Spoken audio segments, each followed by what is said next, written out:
Radio.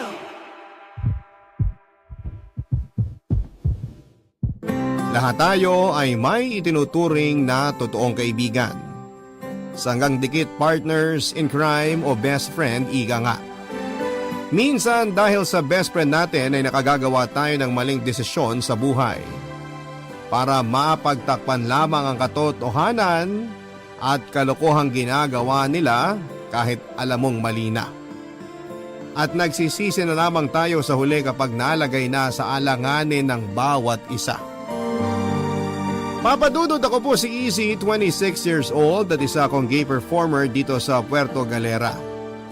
Tubong Occidental Mindoro ang pamilya namin pero dito ako sa Puerto Galera nakahanap ng maayos na trabaho.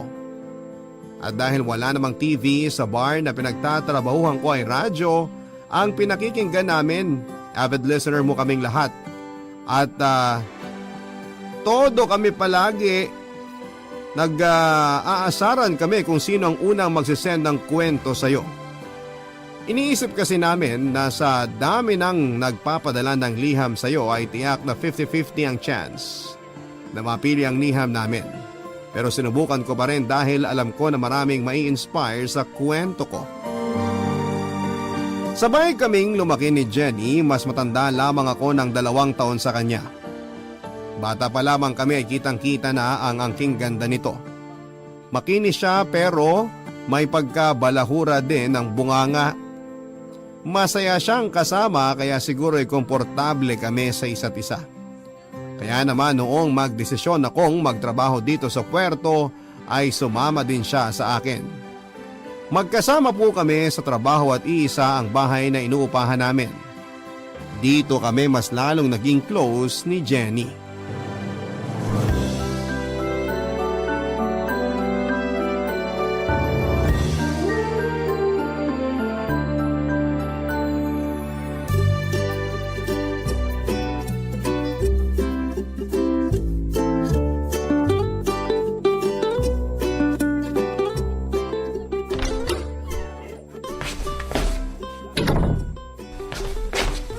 Bakla! Ay, hala! Ano nangyari sa'yong babae ka? Bakit tumatungal ka para kang kinakatay na baka? Iniwan na niya ako! Nakipag-break na siya sa akin! Tumigil ka na nga sa kakaatungal mo. Mamaya isipin ng mga kapitbahay pinagsasamantalahan kita eh. Kaloka ka! Ang sakit eh! Alam mo yon? Siya lang yung lalaking minahal ko. Tapos sabi niya sa akin, hindi na daw siya masaya. Ay naku, tumigil ka na sa paggawa mo ha. Ang sakit na sa tenga ng boses mo, naririndi na ako. Ano ba kasi iniiyak-iyak mo? Mabuti nga tumagal pa siya ng 1 taon eh. Sa tindi ng ugali mo na yan, naku, patay na kambing lang ang hindi magre-reklamo. Bakla naman eh! Nakita mo nagamot ako, babanatan mo ako ng ganyan? O anong gusto mo? Ihele kita para tumahan ka, ganon. Masyado ka kasing selosa. Ang ganda-ganda naman ng peslak mo. Pero kung magselos ka, wagas. Kapag mahal mo ang isang tao, magsiselos ka talaga. Palibhasa kasi hindi mo pa naranasan magmahal eh. Gaga? Anong akala mo sa akin, tuod? Walang pakiramdam? Hoy, kahit na bakla ako, marunong ako magmahal, no? Ay naku, mabuti pa ayusin mo na ang sarili mo. Kakain na tayo. Ang tsaka ng itsura mo, oh.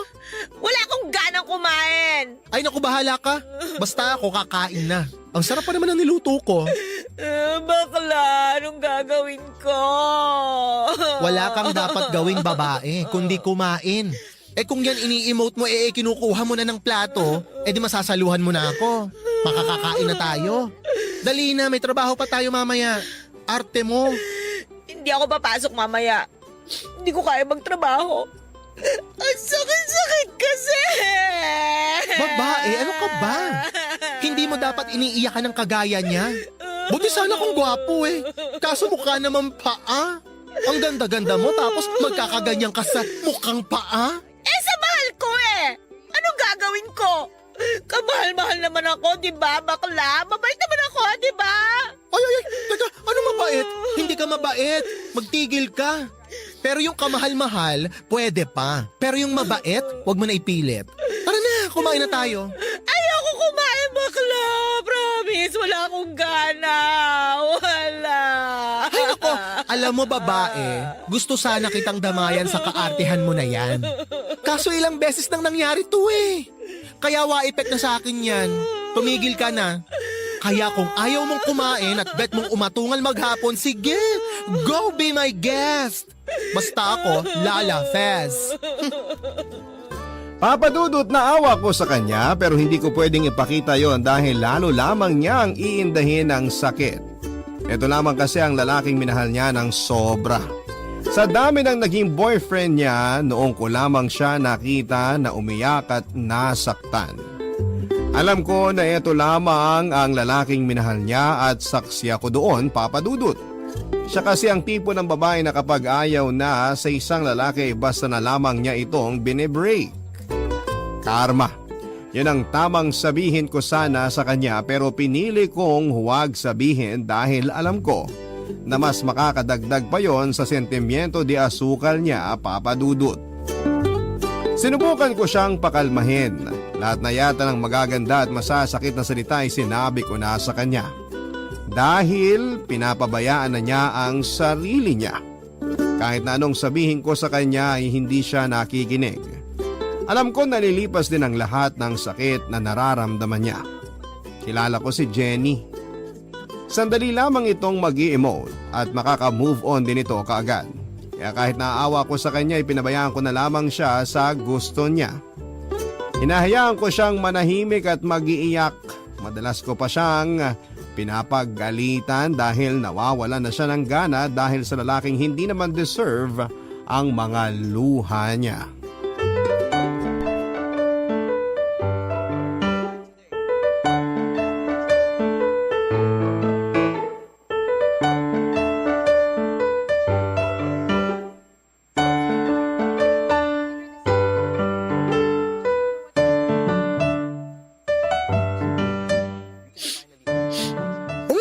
Pa rin, babae?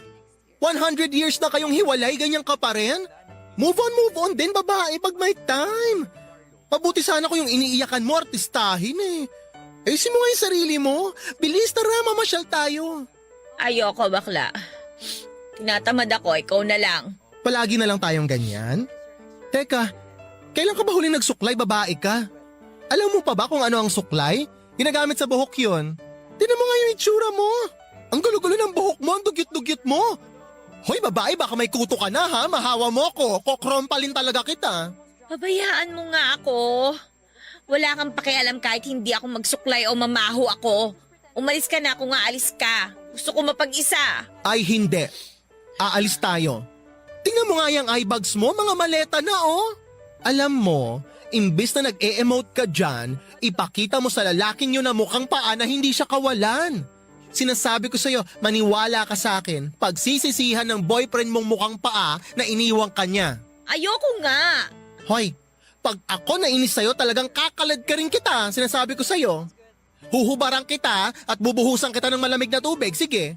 Para makita mong hinahanap mo. Kilala mo ako babae, pag sinabi ko, ginagawa ko. Ang kulit talaga ng baklang to. Ayoko nga sabi eh. Ano bang mahirap intindihin sa sinabi ko? Kung gusto mong umalis, umalis ka. Huwag mo na akong isama, okay? Alam mo, nuknukan ka ng arte, nakakainis. Eh wala naman akong gagawin doon. Baka mainis ka lang lalo sa akin. Iwanan mo na lang ako at huwag mo na akong kulitin. Alam mo babae, hindi ko talaga alam kung anong ipinakain sa'yo ng mukhang paa na yun kung bakit nagkakaganyan ka. Ang pangit-pangit naman! Yung ex mo ang gwapo, hindi mo iniyakan ng ganyan. Tapos ngayon mukha kang nagdurusa? Mukha kang yagit ang dugyot-dugyot mo? Paano ka umabot sa ganyan? Mukha pangit kang bakla ka. Porke afamang jowa, makalait ka, wagas. O totoo naman eh.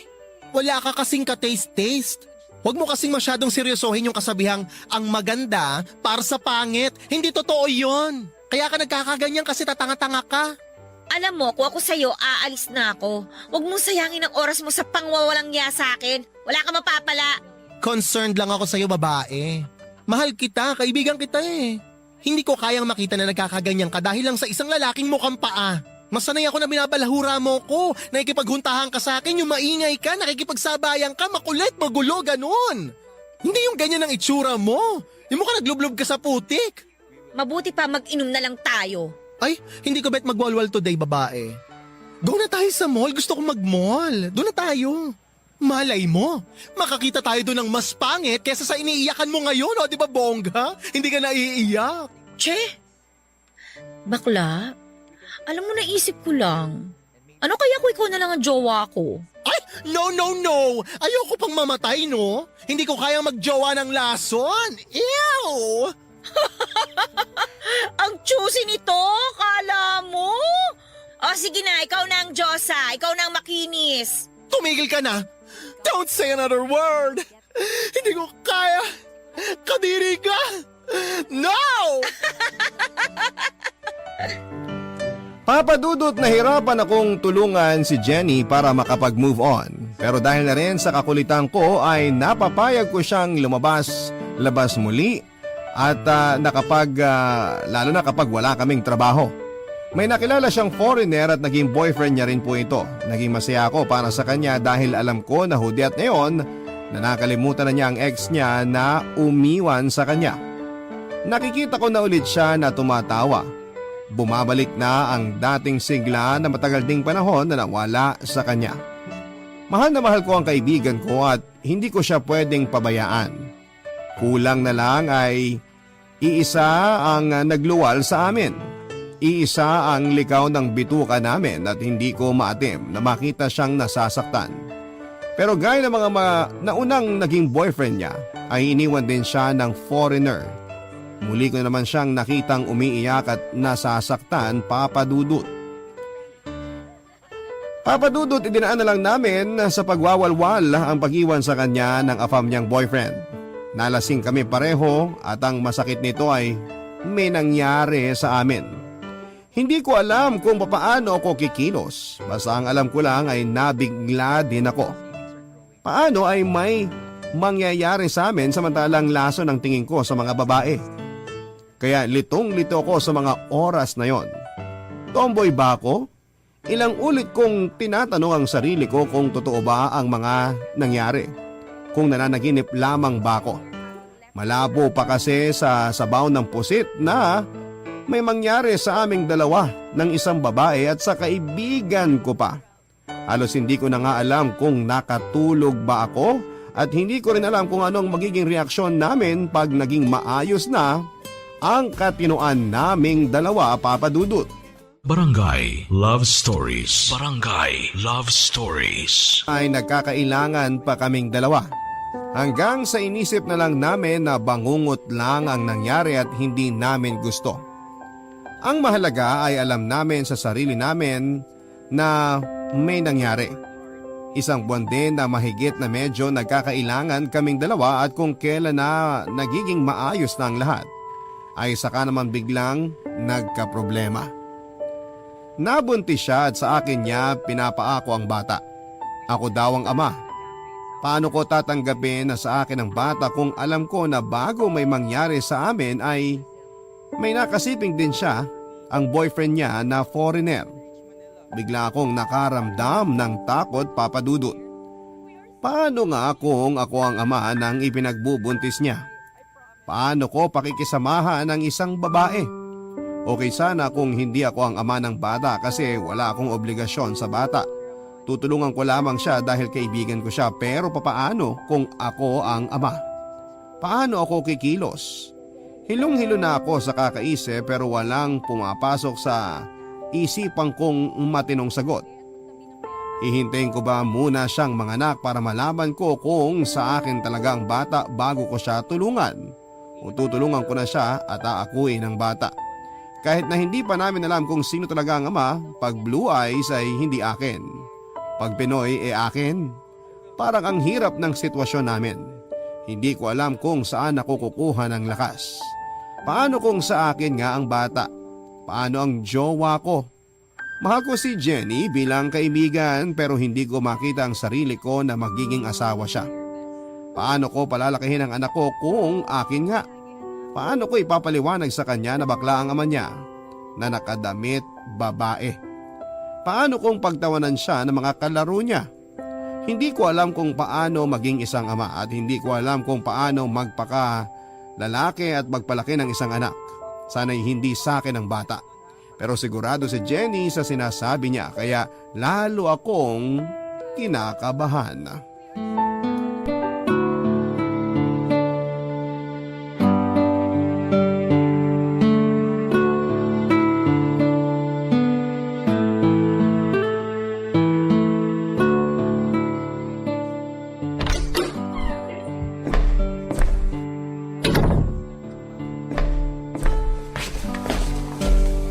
Oh, kumain ka na ba?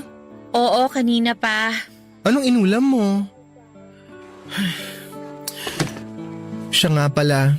Nakausap ko ang jowa ko, uwi raw siya. Hindi niya pwedeng malaman ang tungkol sa atin, ha? Hindi niya malalaman kung walang magsasabi. Wala naman nakakaalam na pinaako mo sa akin yung bata, no? Hindi ko siya pinaako sa'yo. Sigurado ako na ikaw ang ama ng anak ko. Alam ko sa sarili ko ang bilang ng araw kung kailan siya nabuo, no? Hayaan mo kung lumabas na foreigner ang bata, lalayo ako sa'yo. Hindi mo kailangan lumayo, ano ka ba? Akin man o hindi ang batang yan, hindi kayo aalis. Palalakihin natin siya na ako ang kikilalanin niyang ama. Salamat bakla ha. Kasi kahit na ganitong nangyari, hindi mo ako pinabayaan. Hindi mo pa rin ako iniwan. Hindi talaga kita iiwan, ano? Hindi ko kayang gawin yun sa'yo. Mahal kita, kaibigan kita. Isa pa, kung sa akin ang batang yan, aayusin natin ang lahat. Ilalagay natin sa tama. Alam mo, naisip ko, kaysa kung sino-sino lang dyan na lalaki, mas pipiliin ko na makisama sa'yo.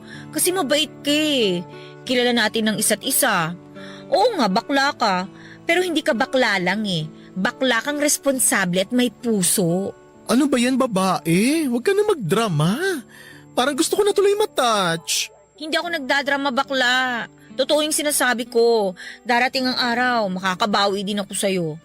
Bala ko sana umuwi muna sa atin eh. Mahirap kasi manganak ng mag-isa. Huwag ka nang umuwi. Baka ma-stress lang lalo si na tita dahil sa nangyari. Tsaka na tayo umuwi kapag nakapanganak ka na. Baka magulat sila kapag nakita nila ang kalagayan mo. Ayoko kasi maging pabigat sa'yo. Nahihiya na nga ako sa'yo eh. Kinakapalan ko na nga lang itong mukha ko, no? Ito naman? Para saan pa't naging best friend mo ko? Magkasangga tayo, di ba? Ang mahalaga ngayon, ang sitwasyon niyong mag-ina. Ako na munang bahala sa lahat ng gastusin. Magpapacheck up nga pala ako mamaya. Pakisabi na lang kay boss na baka malita ko ha. Alam mo, sa tingin ko, mabuti pa siguro wag ka na munang magtrabaho. Para hindi nila makita ang kalagayan mo. Medyo maumbok na rin kasi ang tiyan mo eh. Kaya ko pa naman. Hindi pa naman ako mahihirapan. Mas maigi nga na may ginagawa ako kaysa mainip lang ako dito sa bahay. Wag na, baka ma-stress ka lang kapag nagtrabaho ka pa. Baka pati anak natin maapektuhan. Anak natin? Tanggap mo na? Diba, sabi ko naman sa'yo, akin man o hindi ang batang yan, ako pa rin ang tatayo bilang tatay niya. Ikaw ang ama nito, bakla. Sigurado ko.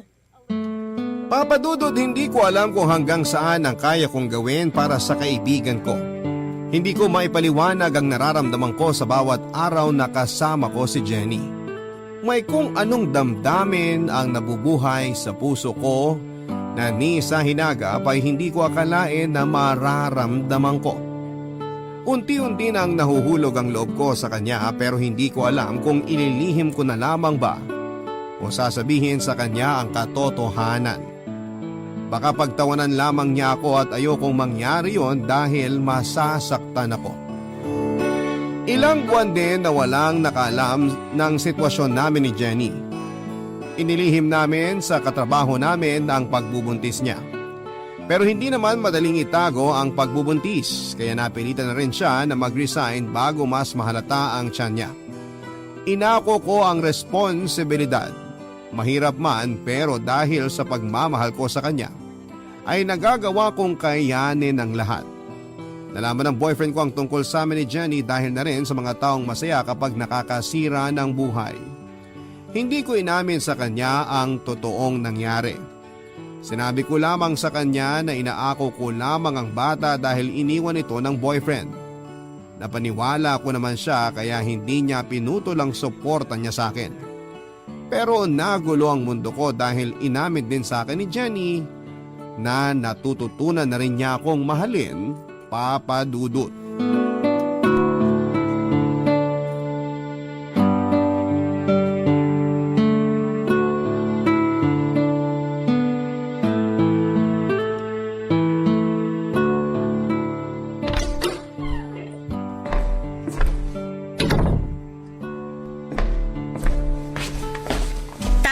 namang dating mo, bakla. Magpalit ka na ng damit mo at kakain na tayo. Pakis nga. Ay, anong kiss? Che, Ito naman. anong ulam? Kiss mo muna ako. Ano ba nangyayari sa'yo, babae? Wala, gusto lang kitang ikis. Bakit? Bawal ko bang ikis ang tatay ng anak ko? Sige na, kiss mo na ako. Kilabutan ka nga, ano ka ba? Kadiri ka ha? Malapit na ako masuka. Ay, wag ako bakla ah. Alam ko na bet mo na rin ako. Nararamdaman ko yon. Huwag ka mag-inarte. Hindi bagay sa'yo. Kiss na, dali na, bilis na. Parang tanga to. Kumain na nga lang tayo. Hindi mo pala sinagot yung tanong ko, ano bang ulam? Tortang talong na may kasamang pagmamahal. Babae ha, hindi ka na nakakatawa. Ay, sandali. Tabihan kita ha. Meron ka palang dapat malaman. Bakla, maniniwala ka ba kung sasabihin ko sa'yo na mahal kita? Mahal din naman kita ha. Alam mo yan, di ba? Pero bilang kaibigan. Oo, bilang kaibigan. Bakit? Ano pa bang inaasahan mo? Sure ka ba bilang kaibigan lang? Eh bakit pinapawisan ka dyan? Uy, si bakla. In love na rin sa akin. Aminin mo na. Wala naman nakakarinig eh. Nagbablush ka bakla? Oo. Halatang-halata na in love ka na sa akin. Babae, tama na nga. Hindi ako nagbablush. Naka-blush on talaga ako. Tsaka mainit sa labas, parang hindi ako pagpapawisan. Tumigil ka nga. Sus! Wag ako bakla. Iba na lang. Ay, teka sandali. Nagpagupit ka? Nakabistida ka kaninang umalis ah. Bakit nakamaong ka na ngayon? Bakla! I love you na! I love you na talaga!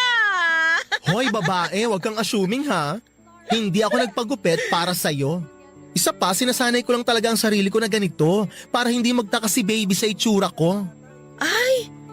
Gwapo ka pala, bakla! Ay, oo naman. Nakakatawa na ngayon mo lang napuna. Hindi naman ako puputaktihin ng mga manliligaw kong afam kung hindi, di ba? Ay, oo nga pala. Paano kapag dumating uli yung afam mo tapos ganyan ang itsura mo? Hindi kayo magduda yun? Actually, matagal na akong pinagaganito ni Jowa. Gusto niya ng ganitong pormahan ko. Gusto niya na magganitong pormahan na daw ako. Ako lang ang may ayaw. Tumatanggi lang ako. Ay, naku, change topic na nga. Mabuti pa kumain na tayo. Huwag ka na nga ano dyan kung ano-ano mga napupuna mo. Eh di kumain. Basta mamaya, kiss mo ko ha? Papa Dudut, naging magaan ang bawat araw naming dalawa ni Jenny. Masaya ang bawat gising namin at unti-unting nawala ang ilang sa aming dalawa. Hindi ko man tuwirang aminin sa kanya na mahal ko na siya na higit pa sa isang kaibigan. Alam ko na nararamdaman na niya yon, Papa Dudut. Action speaks louder than words, ika nga nila. Madalas kasi na hindi ko na rin maitago ang kilig at saya sa tuwing magkasama kami. Kakaiba ang pakiramdam na ito kumpara noong mag-best friend pa lamang kami. Mas makulay at mas masaya. Nanganak si Jenny, Papa Dudut. Babae at Pinay na Pinay ang itsura niya. Akin ang bata. Ako nga ang ama. Hindi ko maipaliwanag ang saya na nararamdaman ko ng mga sandaling yon. Lalo na noong hawakan ko ang aking anak. Para po akong nananaginip, Papa Dudut. Para akong nakalutang sa ulap. Tatay na ako at gusto kong sumigaw sa tuwa pero mas tamang sabihin na naluha ako. Naluha ako sa sobrang kasiyahan. Ito na ang pinakamagandang regalo na matatanggap ko sa buong buhay ko. Aalagaan ko siya at mamahalin, Papa Dudut. Barangay Love Stories. Barangay Love Stories. Nakarating ang balita sa boyfriend ko, Papa Dudut. Bigla siyang umuwi ng Pilipinas at kinausap ako ng masinsinan. Doon ay inamin ko sa kanya ang katotohanan. Hindi na ako nagsinungaling pa, Papa Dudut. Inamin ko sa kanya lahat dahil sukol na ako. Inamin ko sa kanya ang totoo dahil gusto ko ding ipagmalaki na tatay na ako. Tatay na ako na sa hinagap ay hindi ko naisip na mangyayari yon. Galit na galit sa akin ang boyfriend ko at pinapili ako kung siya o ang aking mag-ina ang pipiliin ko. Aaminin ko na minahal ko ang boyfriend ko. Hindi kami tatagal ng 6 na taon kung hindi ko siya minahal. Pero mas mahal ko ang anak ko at si Jenny. At handa kong isakripisyo ang lahat ng karangyaan na kayang ibigay sa akin ng boyfriend ko para sa mag-ina ko. Hindi matanggap ng boyfriend ko ang mga nangyari. Hindi agad ito umalis sa Pilipinas at inalok niya ako ng malaking halaga kapalit ng pag-iwan ko sa mag-ina ko. Sosuportahan daw niya ang mga ito. Paaralin ang anak ko at bibilhan ng bahay, bibigyan ng negosyo. Sumama lamang ako sa kanya. Aalis daw kami ng Pilipinas at magpapakasal sa ibang bansa. Gaya ng nauna naming plano bago ko nabuntis si Jenny. Ilang beses niya akong kinulit papadudot pero ilang beses ko din siyang tinanggihan hanggang sa kusa itong sumuko at umalis na. Hindi ko na sinabi kay Jenny ang tungkol sa sinabi sa akin ng boyfriend ko. Masakit din sa akin ang nangyari at naawa ko sa boyfriend ko papadudot pero mas nanaig sa akin ang pagmamahal sa mag-ina ko. Hindi ko man direktang may paliwanag sa kanya ang tamang sagot sa tanong niyang kung bakit. Ang mahalaga sa ngayon ay napatunayan ko sa sarili ko na mas mahal ko si Jenny at handa akong iwan ang lahat para sa kanila ng anak ko.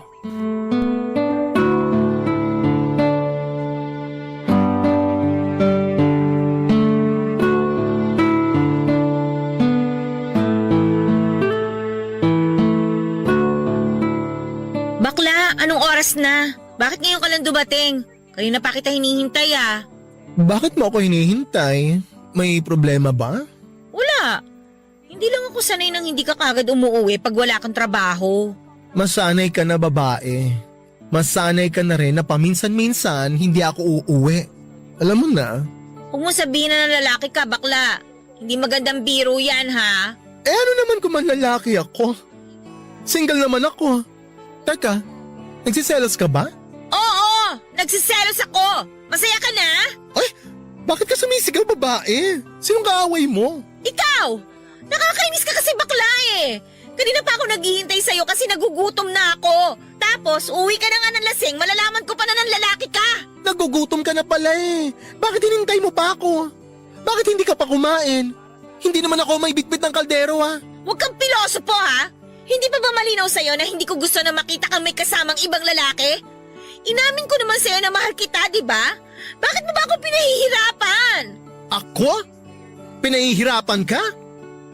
Lilinawin ko lang babae ha? Hindi kita girlfriend. At lalong hindi kita asawa para umasta ka ng ganyan. Oo, hindi mo ako asawa. Pero may anak ka sa akin. Mahal kita kaya nagagalit ako ng ganito. Hindi ko alam kung bakit ang dami-dami naman dyan na tunay na lalaki.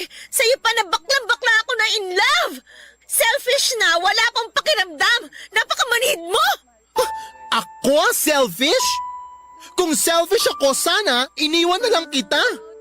Sana noong pinapili ako ng boyfriend ko sa inyong mag-ina kapalit na malaking halaga, sana mas pinili ko na lang ang pera. Hindi mo alam kung anong pinagdadaanan ko. Wala kang karapatan na sabihan ako ng selfish dahil mas pinili ko na manatili sa tabi niyo kesa pabayaan kayo. Tapos ako pa ang selfish? Talaga lang ha? Hindi ko matanggap. Bakit kami ang pinili mo kung hindi mo rin naman ipaparamdam sa amin na mahal mo kami? Kulang pa ba ang ginagawa ko? Ibinigay ko naman lahat sa inyo ah. Binago ko ang sarili ko para sa inyo. Tinalikuran ko ang marangyang buhay na dapat sana ay tinatamasa ko ngayon dahil sa inyo. Tapos ako talaga ang selfish?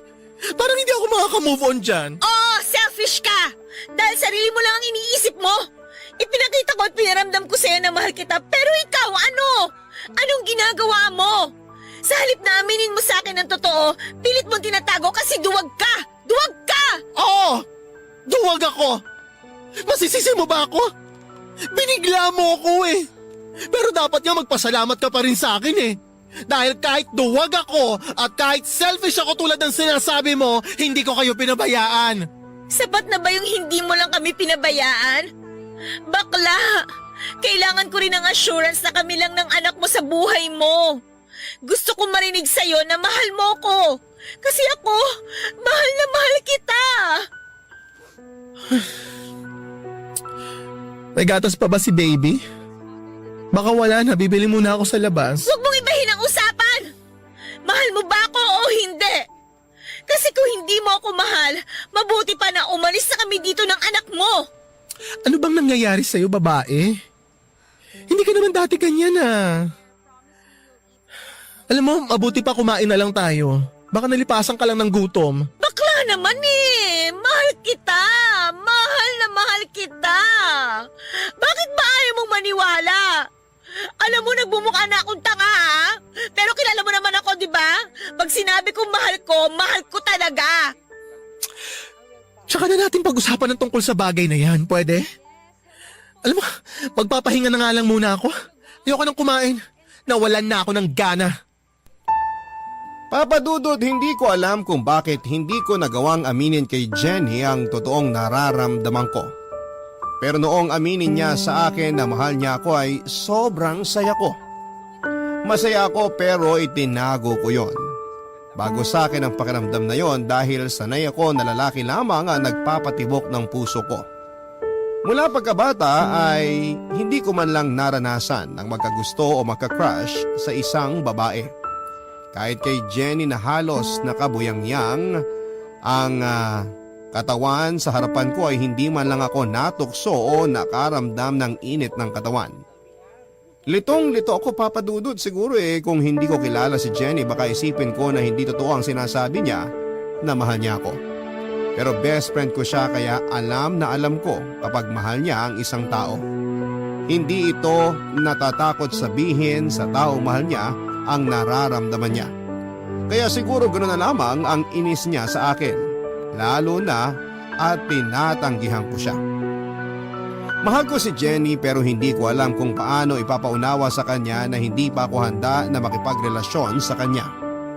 Hindi pa ako handa, Papa Dudut, na pumasok sa relasyon na hindi ko alam kung paano sisimulan.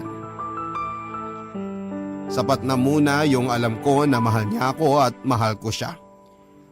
Hindi man niya gaanong maramdaman ay gagawin ko pa rin kung ano ang sa palagay ko ay makapagpapasaya sa kanila.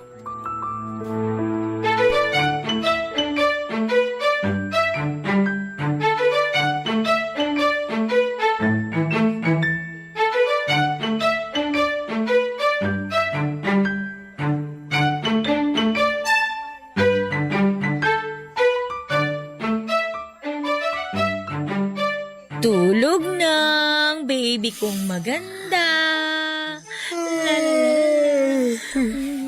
Good morning, babae.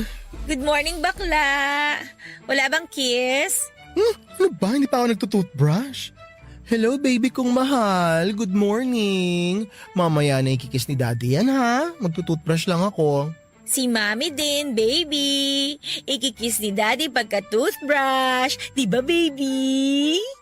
Pero okay din naman ako i-kiss kahit hindi pa nagtutoothbrush si daddy. Di ba, baby? Tcha! Babae, anong ulam? Ako, ayaw mo? Baliw! Ang aga-aga, babae, ha? Bakla, phone mo nagre-ring. Ay, hiya mo siya. Sino ba kasi yan? Wala, baka yung customer ko yung kagabi. Kagabi pa ako kinukulit nun eh. Naku, bakla binabalaan kita. Huwag kang manlalalaki, hindi ako papayag. Eto na naman po tayo. Wala nga lang yun, ano ka ba? Maaga pa para mamburaot, babae, ha? Utang na loob. Hindi naman kita binuburaot. Ang akin lang naman, hindi na magandang tingnan na may lalandiin ka pang lalaki. Gusto mo bang kalakihan ng anak mo na ganito tayo? Teka, okay naman tayo, di ba? Isa pa, alam mo naman sa umpisa pa lang ganito na ako. Pinipilit ko naman magbago para sa inyo, ha? Bakla yung totoo. Wala ka ba talaga nararamdaman para sa akin? Wala nga, ang kulit mo naman eh. Friendship lang talaga ang kaya kong ibigay sa'yo. Hindi naman natin kailangan na maging tayo para mapalaki natin ng maayos yung anak natin, ha? Diba? Ay, may karelasyon ka bang iba? Wala. Kasi kung may boyfriend kang iba, hahayaan na lang kita. Uwi na lang kami ni baby sa atin. Yung totoo, bakla. Wala nga, sabi. Ang kulit, ah. Eh bakit ka sumisigaw? Wala naman akong sinabing masama Eh, ang kulit mo kasi eh. Araw-araw na lang, yan ang issue mo. Araw-araw din kasi na nagpapaka-ipokrita kang bakla ka. Best friend mo ko! Alam ko kung nagsisinungaling ka o hindi, no? Ay, hindi porke best friend mo ko, dapat alam mo na lahat ang tungkol sa akin. Alam na alam ko, bakla. Kilalang kilala kita mula sa mga hibla ng buhok mo sa ulo hanggang sa patay mong kuko. Kaya tigilan mo na ako sa kaduwagan mo ha, at saka dyan sa pagiging ipokrito mo. Alam ko naman na mahal mo ko, hindi bilang kaibigan lang. Huwag ka na kasing mag-inarte. Alam ko na gusto mo rin akong halikan, yakapin at katabi sa gabi. Kiss mo na ako. Uy, hahalikan na ako niyan. I love you, bakla. Aamin na yan. Mahal mo ko, no? Mahal mo ko, no? Uy, mahal na niya ako. Aamin na yan. Tumigil ka na nga, babae. Ano ba? Hindi ka na nakakatuwa. Ano ba? Lumayo ka. Kita. O ayan, ano? Masaya ka na. Aamin ka din pala eh. Pinahirapan mo pa ako. Wala kasing kupas yung kakulitan mo eh. Dapat pala noon ko pa ginawa to, bakla, no? Ang tibay kasi ng arte mo sa katawan. Nakakaloka ka. Eh ganun talaga pag Diyosa. May papilit effect. Kinuha mo na nga ang virginity ko nang hindi ko alam eh. Virgin ka? Saan banda? Kahit kabutas ng ilong mo, hindi na virgin eh. Hoy, virgin pa ako, babae. Virgin pa ako sa mga laso na kagaya mo. I love you, bakla. Pakis nga ako.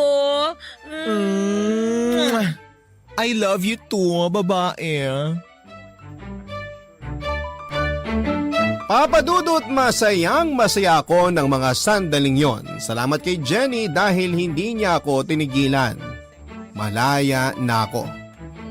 Malaya ko nang maiparamdam sa mag-ina ko ang pagmamahal na matagal ko nang kinakatakutang ipakita at iparamdam sa kanila. Ganon pala kapag nagmamahal ka ng totoo. Nawawala ang takot. Nawawala ang pag-aalinlangan mo sa sarili mo. Napuno ng pagmamahala ng tahanan namin at hindi naging hadlang ang pagiging bakla ko para magkaroon ng masayang pamilya.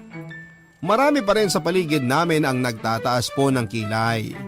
Marami kaming naririnig na hindi magagandang salita mula sa mapanghusgang mga tao sa paligid pero hinahayaan na lang namin. Hindi namin sila pinapansin sapagkat hindi sila nagpapakain sa amin kaya kiber sa mga kagaya nila. Ang mahalaga ay masaya kami. Papadudot, inaya kong magpakasal si Jenny, namanhikan ako sa kanila at tuwang-tuwa ang mga magulang namin. Dahil noon pa man ay sinasabi na nila sa akin na kung hindi lamang ako bakla ay mas gusto nila na ako ang mapangasawa ni Jenny. Pero dahil wala talaga akong plano mag-asawa ng lason ay palagi ako nagtataray dahil ang alam ko noon ay lalaki ang gusto ko at hindi babae. Wala sa hinagap ko na pumatol talaga sa laso na kagaya ni Jenny. Nang malaman ng ex-boyfriend ko na fam na ikakasal na ako ay umuwi po ito, kinausap ako at pilit pa rin niya akong kinukumbinse na iwanan ko ang mag-ina ko. Pero sa huling pagkakataon ay muli ko siyang tinanggihan at sinabi ko sa kanya na wala na siyang aasahan dahil mahal ko talaga ang mag-ina ko. Alam kong karangyaan ang kapalit ng pagtanggi ko sa ex ko. Pero walang halaga ang kayamanan kung hindi ka naman masaya. Mas pipiliin ko ang simpleng buhay kasama ang mag-ina ko kesa humiga sa salapi nang hindi sila kasama. Alam ko kung gaano ako kamahal ng ex ko. Ramdam ko yon sa higpit ng yakap niya sa akin bago siya umalis. Nakita ko siyang umiyak. Pero ganon pala yon, papadudot, no? Kapag nawala ang pagmamahal mo sa isang tao kahit nagmamakaawa na bumalik ka ay hindi mo na magagawa. Lalo na at may mahal ka ng iba. Bago umalis ang ex ko ay binigyan niya ako ng malaking halaga. Hindi ko sana tatanggapin pero sinabi niya na regalo daw niya yon sa kasal namin. Hindi ko na rin siya natanggihan, papadudot. Bagamat hindi siya umaten sa kasal namin, baka daw doon pa siya mag-iskandalo. Hindi daw niya alam kung kailan siya babalik pero sana raw pagbalik niya ay magkita muli kami, hindi bilang magkasintahan kundi bilang magkaibigan na lamang. Pero bigla akong parang nabunutan ng tinik. Napayapa ang isipan ko at nagpapasalamat sa Panginoon dahil naging maayos ang lahat. Maraming salamat po sa pagbasa ng liham ko, Papa Dudut, at sa masusugid mong tagapakinig.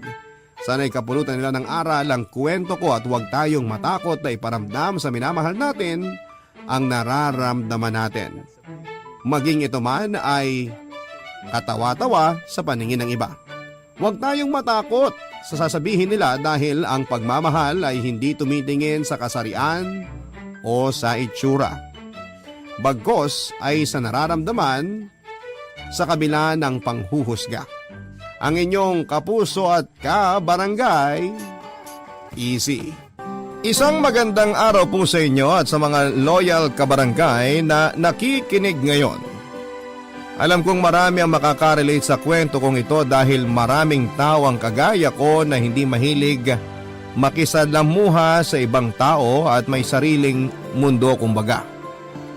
Pero bago ko nga po simulan ang kwentong ito ay itago nyo na lamang po ako sa pangalang Rai. 28 years old, small business owner at low-key profile na writer. Kasalukuyan din po ako nakatira sa maliit na barangay ng Mexico, Pampanga. Papadudot, bata pa lamang po ako ay hindi na talaga ako mahilig makihalubilo sa ibang tao kahit pa sa mga kamag-anak ko. Madalas nga po ay napagsasabihan ako ng mga tito at tita ko sa amin na bakit hindi man lang daw ako makipagkwentuhan sa mga pinsan ko. Sa totoo lang po ay hindi po ko ganon kahusay pagdating sa communication skills. Boring nga po akong kausap dahil hindi ko man lang magawang bumuo ng isang topic na maaring pagkwentuhan. Maliban na lamang po kung tungkol sa mga anime or manga ang topic ay talaga namang hindi po ako nauubusan. Pero hindi nga lahat ng nakapaligid sa akin na kaidaran ko ng mga time na yon ay kapareho ko rin po ng hilig. Kaya naman madalas nilang sinasabi sa akin na nakakasawa na raw po ang mga kwento ko. Kaya naman simula noon ay hindi na ako nakipag-socialize at sinolo ko na lamang ang mga hobbies ko. Hanggang sa tumungtong ako ng high school at college, ay walang nakakaalam ng mga hilig ko dahil hindi na rin ako nagkikwento pa. Kapag tinatanong nila ako ay iniiba ko ang sagot ko dahil ng mga time na yon ay puro tungkol sa mga pampaganda, pagpapaganda ang laging pinag-uusapan ng mga kaklase kong babae. Ang mga kaklase ko namang lalaki ay madalas na napagkukwentuhan ng mga tungkol sa anime pero hindi ko naman magawang makisali. Dahil unang-una ay babae ako at nagwo-worry ako sa iisipin ng mga kaklase ko kung makikipagkaibigan ako sa mga kaklase kong lalaki. Struggle is real nga po during college days, Papa Dudut. Lalo na noong mahilig na rin po ako sa pagsusulat ng mga nobela. Madalas kapag break time namin o walang professor namin ay tahimik lamang po ako nagsusulat ng nobela sa aking notebook. Pero isang beses ay bigla na lamang yung inagaw ng isa kong kaklase na babae na alam ko namang may inis sa akin. Nakuha ko kasi ang posisyon bilang class president na inaasam niya. Sa totoo lang ay wala namang nomination na nangyari. Ang professor namin mismo ang pumili sa akin kaya kahit ayaw ko ay wala akong choice. Matapos nga niyang mahablot ang notebook ko noon, ay binasa niya ng malakas ang page na yon. At pagkatapos ay binato sa akin at sa kanya sinabing ang weird ko raw. Nagtawa na naman ang mga kaklase ko matapos niyang sabihin yon. Dahil sa frustration ko ay ilang linggo rin po akong tumigil sa pagsusulat. At kapag naaalala ko ang sinabi sa akin ng kaklase kong babae ay nawawalan ako ng ganang magsulat. Na-discourage ako ng husto sa isang salitang sinabi niya sa akin. Tinatanong ko ang sarili ko noon kung ano nga ba ang masama kung gano'n ang mga hilig kong gawin. Hindi ba ako matatawag na babae kung mahilig ako sa mga anime, manga o sa pagsusulat ng mga nobela? Hanggang sa makagraduate na nga ako ng college sa kursong HRM, ay wala akong maituturing na kaibigan, Papa Dudut. Pero naging masaya naman ako sa sariling mundong binuo ko. Noong makagraduate ako ay hindi naman ako pinalad agad na makahanap ng trabaho kaya naman nasa bahay lamang ako at tinutulungan si mama sa pagre-repair niya ng mga cellphones. Isang cellphone technician ang mama ko pero hindi yun sapat para sa mga araw-araw na gastusin namin. Kaya naman madalas ay pagsa-sideline sa karinderya bilang tagahugas ng pinggan ang ginagawa ko. Sa totoo lang po ay nahirapan akong maghanap ng trabaho kahit nasa college or kahit college graduate ako. Kaya naman nag-apply ako bilang sa ibang trabaho kahit na hindi related sa kursong tinapos ko. Nag-apply ako bilang isang call center agent sa isang malaking BPO company sa Clark, Pampanga. At sa awa ng Diyos ay natanggap ako at nakatulong na rin ako kay mama kahit na papaano. Dalawa kasi kaming magkapatid na binubuhay ni mama sa pag-repair niya lamang ng cellphone. May kinakasama nga si mama na nasa Kuwait pero hindi rin naman ito madalas na magpadala ng pera at napag-alaman nga namin na may babae pala yun doon. Ang kinakasamang yon ni mama ay ang mismong tatay ng mga kapatid ko. Pero ako ay ibang ama na siyang legal na asawa ni mama. Japanese ang tatay ko pero dahil sa isang issue na hindi masabi sa akin ni mama ay naghiwalay silang dalawa. Nag-focus ako sa pagtatrabaho dahil ako na rin ang nagsilbing breadwinner ng pamilya. Kapag umuwi naman ako galing sa trabaho ay manonood po ako ng anime hanggang sa makatulog ako. Kapag papasok naman ay nanonood pa rin ako ng anime sa cellphone ko habang sakay ng jeep. May nakatabi nga ako na lalaki nung time na yon at may nilalaro siyang kung ano sa cellphone niya. Palihim ko siyang pinapanood at nawala na ang focus ko sa anime na pinapanood ko. Sa isip ko ay parang ang ganda ng larong yon kaya naman nilakasan ko ang loob ko at tinanong ang katabi kong lalaki kung ano ang pangalan ng larong yon. Ngumiti pa siya bago sumagot at nagpasalamat naman ako saka agad akong nag-search sa cellphone ko para i-download ang larong yon. At dahil nga sa larong yon ay nakilala ko ang kauna-unahang kaibigan na maituturing ko. Si EJ na napag-alaman kong taga-Taguig. Naging magduo kami sa game at halos araw-araw nga ay kaming dalawang magkasama sa paglalaro. At habang naglalaro nga kami ay lagi kaming naka-open mic dahil mas madaling maglaro kapag nag-uusap kami sa mga strategy na gagawin namin, Papa Dudut.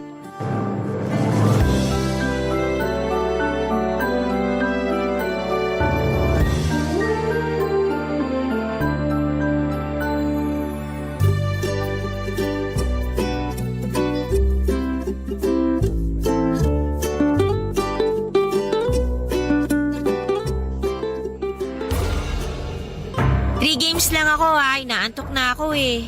Oo, sige. Kompleto na lineup. Kaso di naman pwede na dalawa kayong marksman. Oo nga eh, hindi naman kasi ako marunong mag-tank. Palit tayo, gusto mo?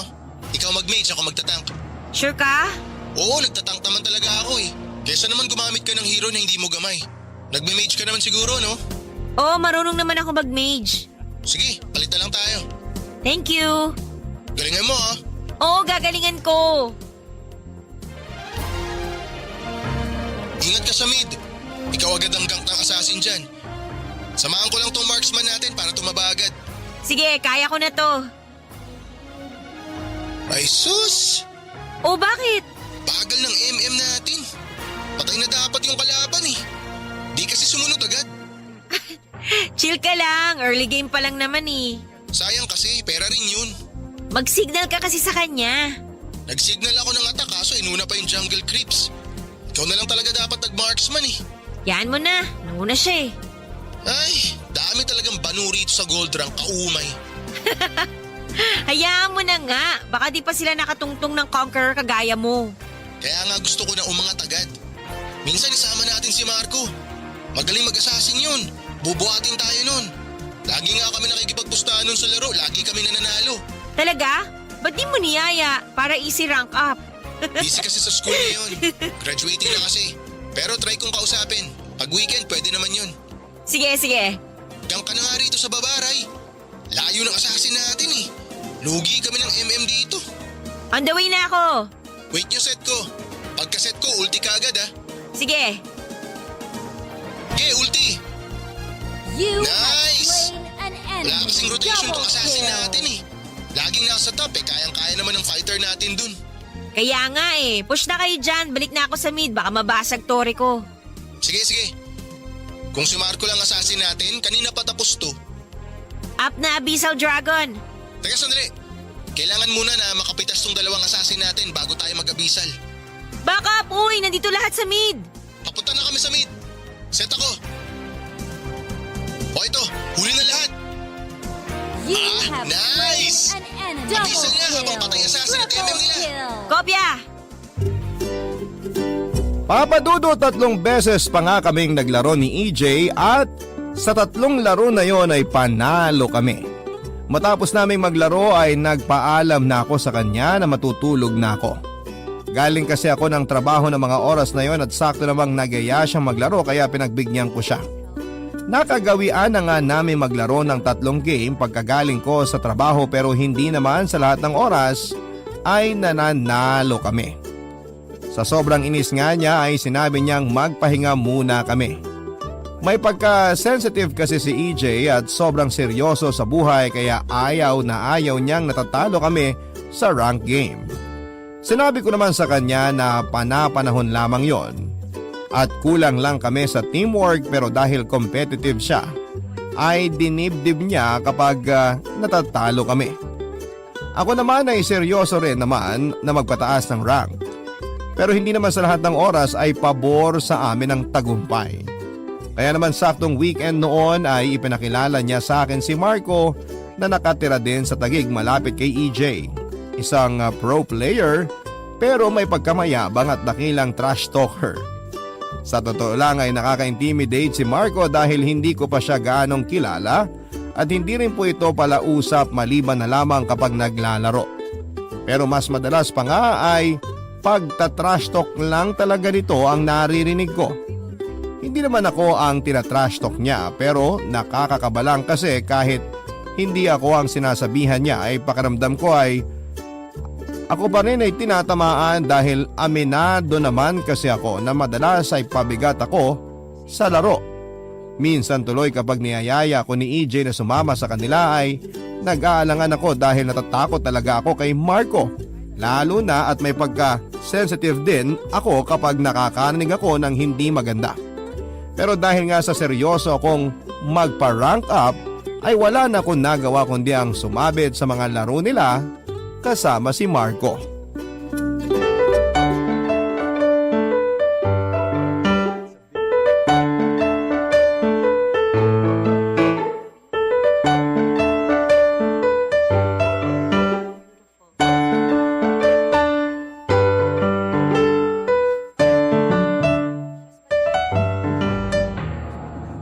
Galingan yung dalawa ah.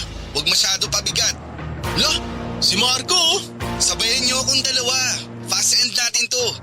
Huwag na natin paabutin ng late game. Basta ikaw te, marksman ka pa rin. Si EJ na bahala mag-support. Oh, sige. Samahan mo muna ako mag-farm win. Basta map awareness lang lagi te ha. Huwag masyado lumabas ng tore kung alanganin ka. Gank ako agad pagka level 4 ko. Sige, kopya. Basta jungle ng kalaban win. Kaya ko na rito. Start mo red buff ng kalaban. Invade tayo. Sige, start ko na. Papunta na ako dyan. Te, tingin lagi sa mapa ha. Unahin ka ng gank ng assassin dyan.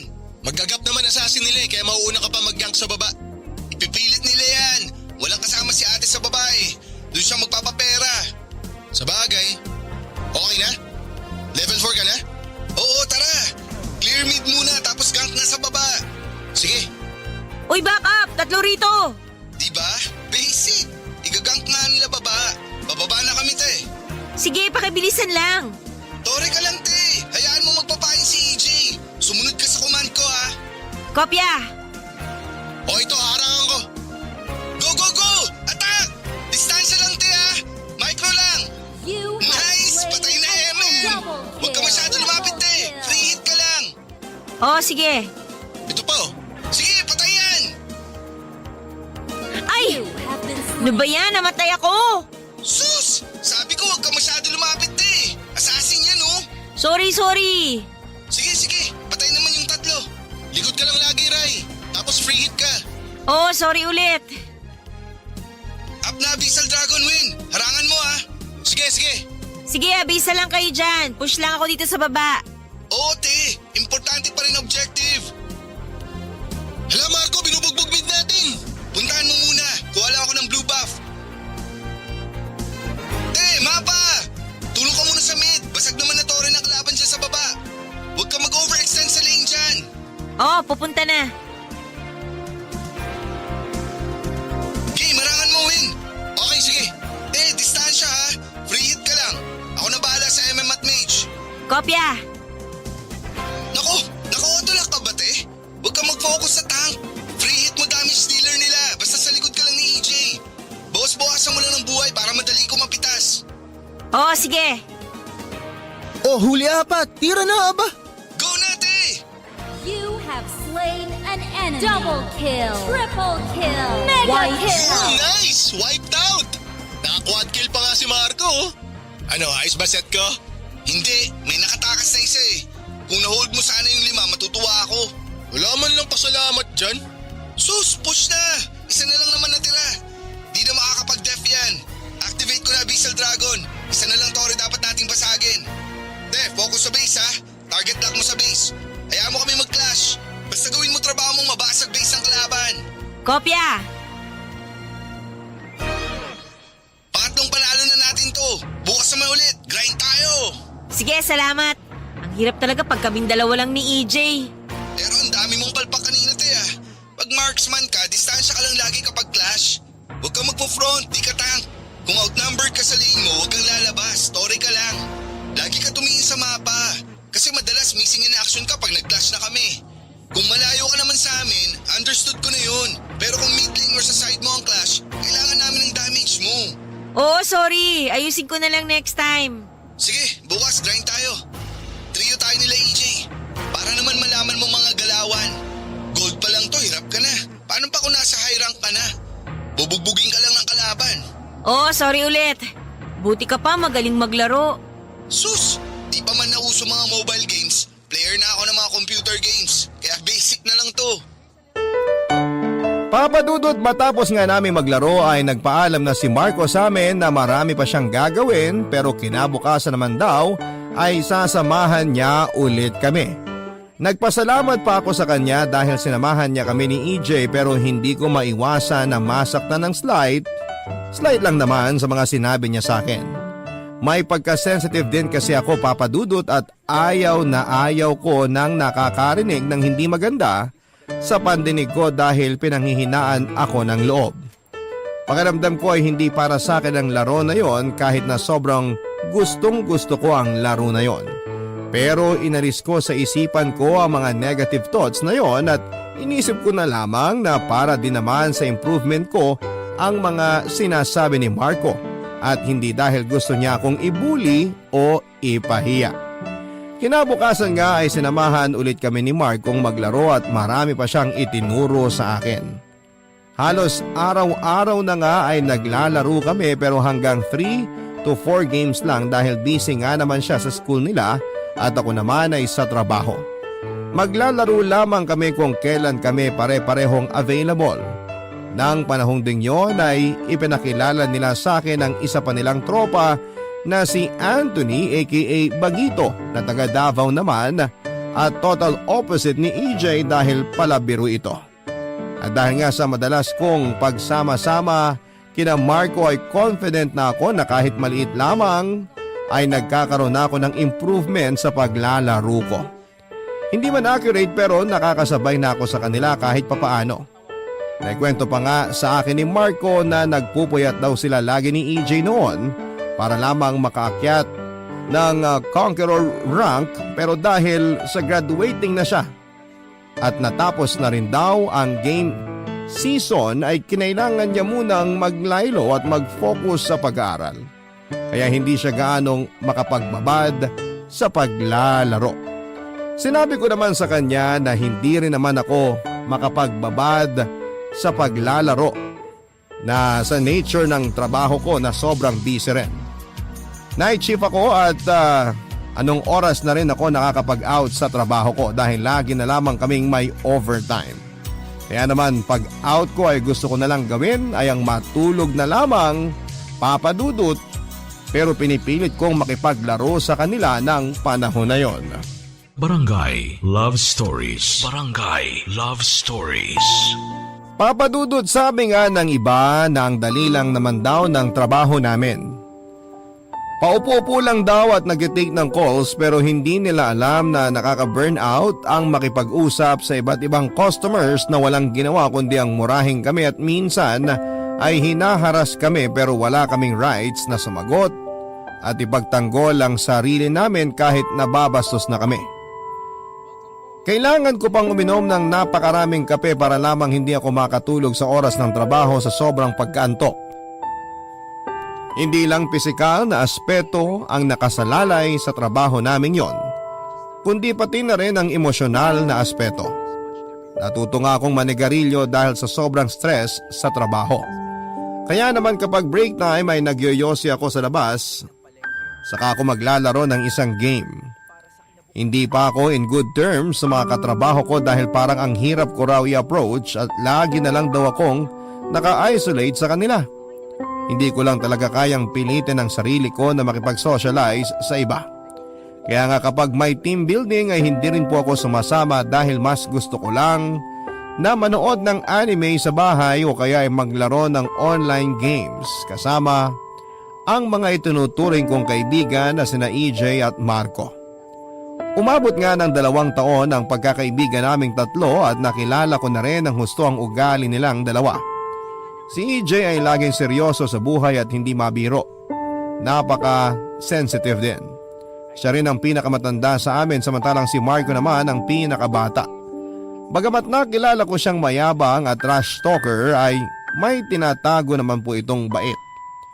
Itinuring ko na nga siya na para ko ng kapatid. Napag-alaman ko rin na isa siyang otaku, kaya naman sobrang natuwa ko. Pakiramdam ko kasi ay nakahanap ako ng mundo kung saan ako nabibilang at hindi na ako masasabihan pa ng weird.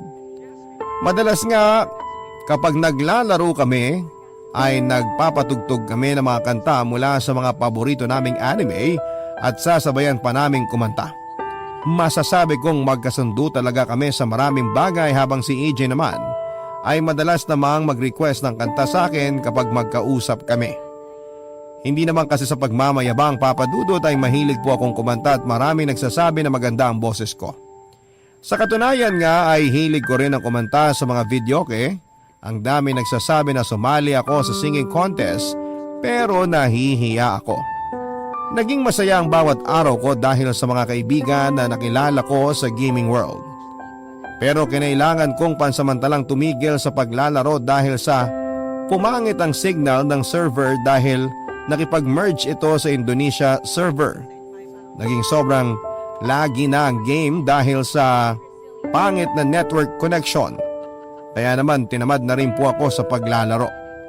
Kalaunan nga ay napag-alaman ko na nakagraduate na si Marco at may trabaho na kasama si EJ. Pare-pareho na kaming naging busy sa aming mga trabaho at pansamantala ring nawalan ng communication sa kanila noong nag-decide ako na mag-deactivate ng aking social media account. Pero taong 2020 noong nakipag-communicate ulit ako kina Marco at EJ at nagsama ulit kami sa panibagong laro naman na hindi naman nalalayo sa dati naming nilalaro. Kasagsagan din ang pandemic noon kaya natigil ako sa pagtatrabaho. Ilang buwan ko na rin namang nilalaro ang bagong laro na yon kaya confident ako na madali na lamang kapag nagsama-sama kami ulit, Papa Dudut.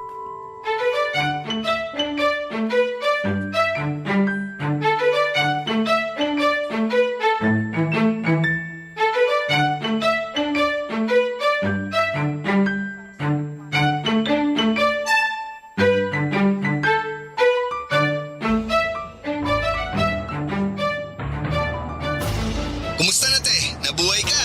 Nagpahinga lang ako, hindi namatay. Tama talaga ng ugali nyo. Binibiro ka lang naman ni Marco. Alam ko, sanay na ako dyan eh. Game? Tignan ko kung marunong ka pa maglaro, te. Wait lang, nagchat-chat sa akin si Bagito.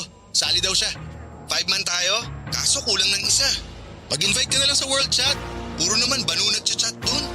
Grabe ka naman, 4 naman tayo eh. E di hayaan mo na lang yung isa. Importante, kumpleto tayo. Kung ayaw mo naman, mag-invite ka sa friend list mo. Sa akin kasi walang mai-invite. Wala akong ibang friends dito. Sige na. Palag na yan. Invite mo na si Sasing, Win. Hugot na lang ako isa sa world chat. Good! Namiss ko na kayong kalaro eh. Na-miss mo kami? Kalaro! Kala ko makakalusot eh. Na-invite ko na si Bagito. Disaster na naman to. Nagsama-sama mga loko-loko eh. Ano nagsama-sama? Matino ako, no? Kayo mga loko-loko. Ayan, nakahugot ako ng isa. Si Sasing, asa na? Pa-open na raw, Marco. Bagal? Ayan na pala. Wow, open mic lahat ah. Ano, Gina? G! Aba, si Ray pala to. Gusto na? Okay naman, ikaw. Eto, gwapo pa rin. Ba't ka tumatawa? Parang di ka naniniwala. Wala akong sinasabi ah. Sus, gwapong-gwapo na naman sa sarili niya to. Sa gwapo naman kasi talaga ako. Oo na, sige na, gwapo ka na. Ang papangit niyo. Ako, gwapo. Di ba, te? Grabe yung tawa niyo, oh. Seryoso na nga. Focus sa laro. Te, marksman ka muna. Si EJ na mag-mage, tapos si Sasing tank natin. Yung isa, bahala na sa buhay niya. Sama talaga ng ugali oh. Bakit? Totoo naman ah. Di ko siya pakikialaman sa pick niya. Basta ako ang core. Sa'yo na kasi, wala namang balak umagaw. Sakit-sakit sa ulo mag-core eh. Di ka kasi marunong. Mage at marksman lang alam mo. Pwede ko naman pag-aralan kung gusto ko, no?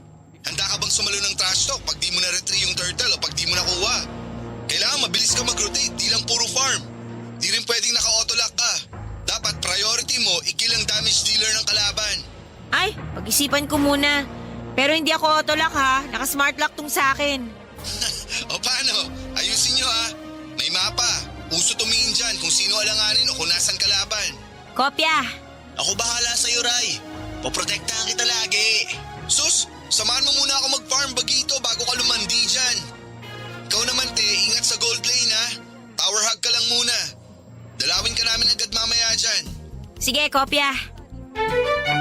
Papadudot habang naglalaro nga kami ay sobrang enjoy ako at wala rin kaming ginawa kundi ang magkulitan.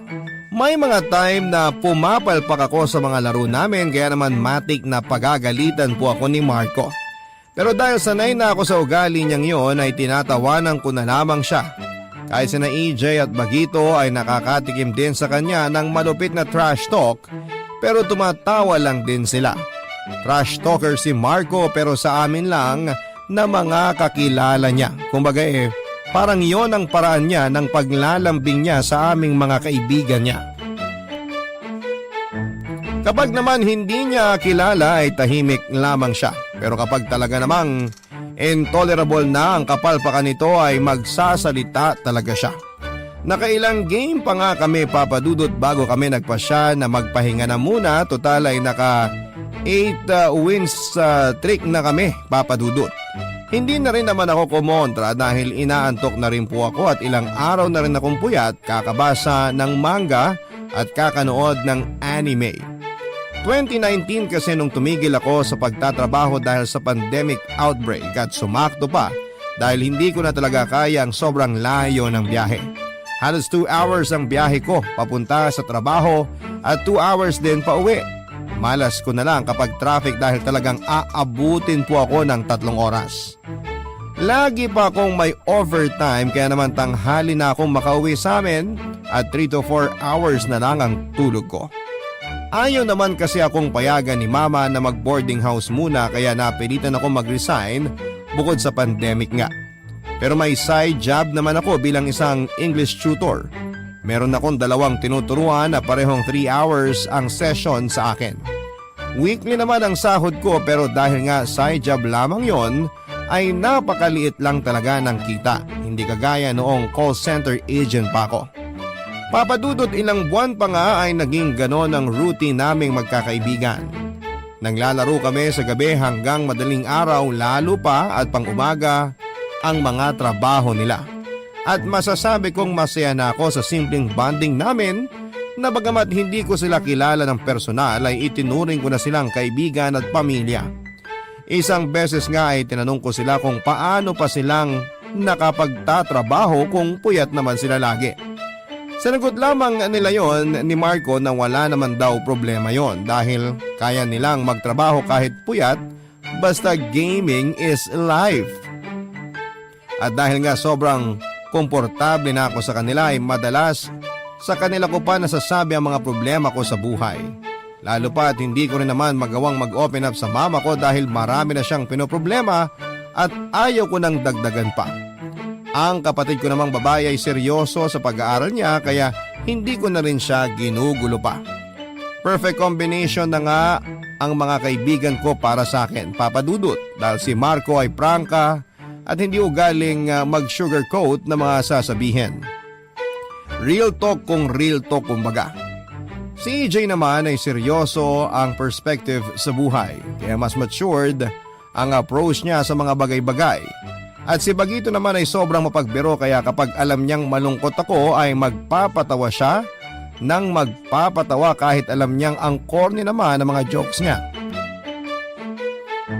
Sa kanila ko nararamdaman ang sarap ng pakiramdam na magkaroon ng maituturing na mga kaibigan at kasundo ko pa sa halos lahat ng bagay. Hindi ko na kailangan na itago ang mga hilig ko dahil ganon din naman ang mga hilig nila. Maliban na lamang sa pagsusulat ng nobela. Pero wala naman silang sinabing masama tungkol doon bagkus ay pinuri pa nila ako dahil napakarami ko raw kayang gawin. Pero dahil nga sa sobra na akong nawili sa paglalaro ay napabayaan ko na ang kalusugan ko. Lagi na lamang akong late na kumakain at bumagsak din ang husto ang timbang ko. Kaya naman nagalit na sa akin si mama. Sinabi niya na wala namang problema sa kanya na maglaro ako na maglaro pero dapat ko raw ikonsidera ang kalusugan ko. Kaya nga pinagbawalan niya akong maglaro.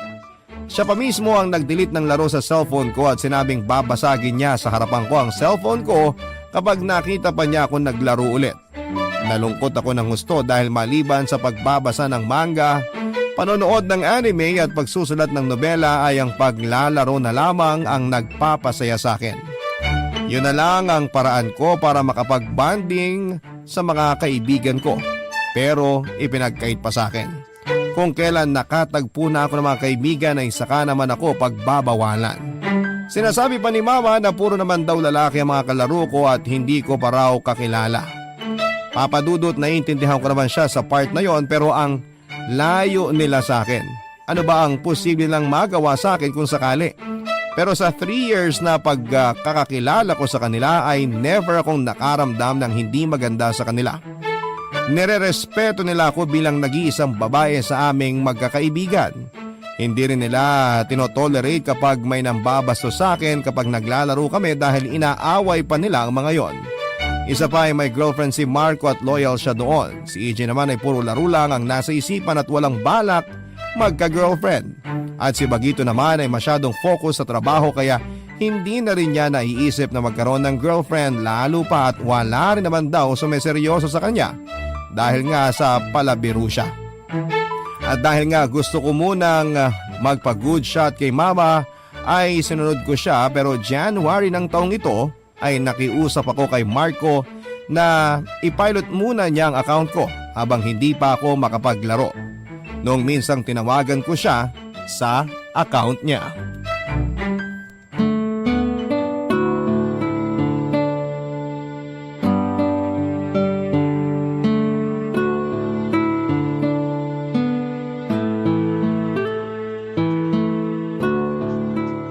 Sige na kasi, pilot mo na yung account ko. May mga pinapilot na kasi akong account eh. Di ko na nga alam kung alin ang uunahin ko eh. Ay, ano ba yan? Para lang sana hindi maiwanan kahit hindi ko nilalaro. Tsaka kailangan ko magpag-good shot kay mama, no? Napagalitan na kasi ako eh. Bakit naman? Eh paano, napapabayaan ko na raw yung sarili ko dahil sa paglalaro. Lagi na lang daw akong puyat tapos wala pa sa oras kumain. Eh magagalit talaga yun te. Puyat ka na nga tapos di ka pa kakain ng maayos. Kami nga ni EJ lagi kaming kumakain kasi syempre nagtatrabaho kami. Tapos napupuyat din kami madalas. Sinisigurado talaga namin lagi na sapat yung mga kinakain namin at nasa tamang oras lagi ang pagkain namin. Nakakalimutan ko kasi. Alam mo te, pag nagkasakit ka, di ka naman magagamot tulungan kasi malayo kami sa'yo. Kaya ikaw lang talaga mag-aalaga sa sarili mo. Kaya nga habang grounded ka pa sa paglalaro, bawiin mo yung lakas at resistensya mo. Kaya nga i-pilot mo muna account ko. Pamisik mo na rin para matuwa ako sa'yo. Lo, O bakit? Sisiw lang naman sa'yo yan, di ba? dami ko na nga pinapilot, dadagdag ka pa. So nagrereklamo ka sa ate mo? Wala naman kasing hero yang sa'yo. Ang dami kaya, tingnan mo. Tingin nga. Open mo na lang account ko. Alam mo naman 'di ba, binigay ko na sa'yo dati kaso di mo naman binuksan. Sus, papaguri mo pa ako sa pag-backread ng convo natin. Eh di sisend ko ulit sa'yo. Wait lang. O ayan, nasend ko na. Ay, sige na nga. Bilan mo ng Nathaniel na hero yan, te, habang free pa. Nathaniel ba kailangan mo na hero? Nathaniel, Vane, Shinshin. Isa-isa lang, uy! Anong unahin ko? Shinshin, tsaka dapat Max Emblem Assassin. E paano to? Level 56 pa lang assassin emblem ko. Sige, laban na yan. Na-open mo na? O, te, nako, daming hero na wala. Kaya mo na yan, may mga assassin naman dyan eh. Lot lang meron, di ako nagamit nun. Wala nang kwenta pag late game. Pagtsagaan mo na lang kung anong meron dyan. Ikaw na bahala. Ang hirap manalo pag di ako ang core. Kaso, anong gagamitin kong core dito sa account mo? Wala ka namang gold pambili ng hero ni Shinshin. Ilan ba diamonds na kailangan para mabili si Shinshin? 420 dias, te. Bilhin mo na. Ang mahal? Di ko naman magagamit. Pag-isipan ko muna. Para nga mapataas na natin rank nito. Wala ka rin ticket para sana mabili si Colin. Putik! Hirap pangatin ng Legend 5 account mo. Legend 4 na yan ah. Bumagsak nga. Salbahay ka! Nagpakahirap akong ipunin yung star na yan. Walang kasama eh. Hirap kaya i-core ni Vane tapos wala pang kasama. Si EJ ba hindi mo niyaya? May pasok eh. Gamit ka ibang account. Ipag-support kita. Buhatin mo ako. Kala ko ba bawal ka maglaro? Ay, oo nga pala.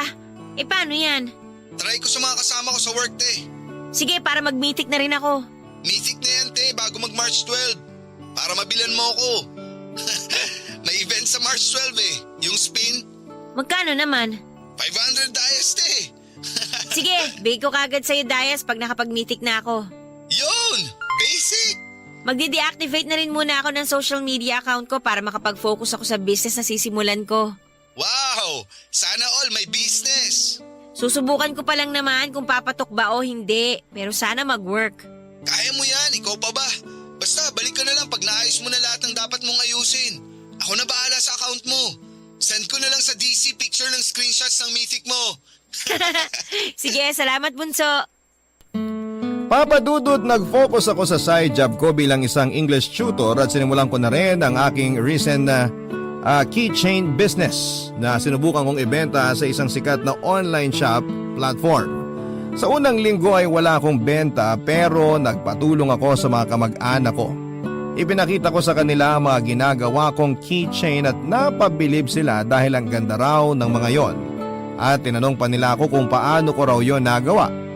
Sa totoo lang ay wala naman akong formal training sa paggawa ng mga ganon pero dahil lagi ako nanonood ng mga tutorial online ay natuto po ako. Sa mga sumunod na linggo nga ay marami na ang nag-o-order sa akin ng keychain online at pati na rin ang mga kapitbahay namin.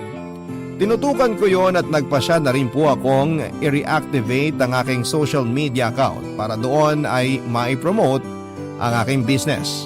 Hanggang sa nagtuloy-tuloy ang pasok ng order sa akin at nakaluwag-luwag na rin kami sa mga gastusin sa bahay. Buti na lang talaga at nakapag-ipon ako ng may trabaho pa ako dahil unti-unti ay nabili ko ang mga kailangan ko para sa business ko. Naisip ko rin kasi na baka dumating yung time na mawalan ako ng trabaho kaya kailangan kong mag-invest dahil kung hindi ay kawawa kami. Bukod sa pagkain na araw-araw, tubig, kuryente ay nag-aaral pa ang kapatid ko na nasa senior high ng mga panahong yon. At dahil nga pandemic nga at online learning ay tinatad sila ng mga projects kaya naman magastos po. Halos 2 buwan na naging ganon ang setup ko, Papa Dudut.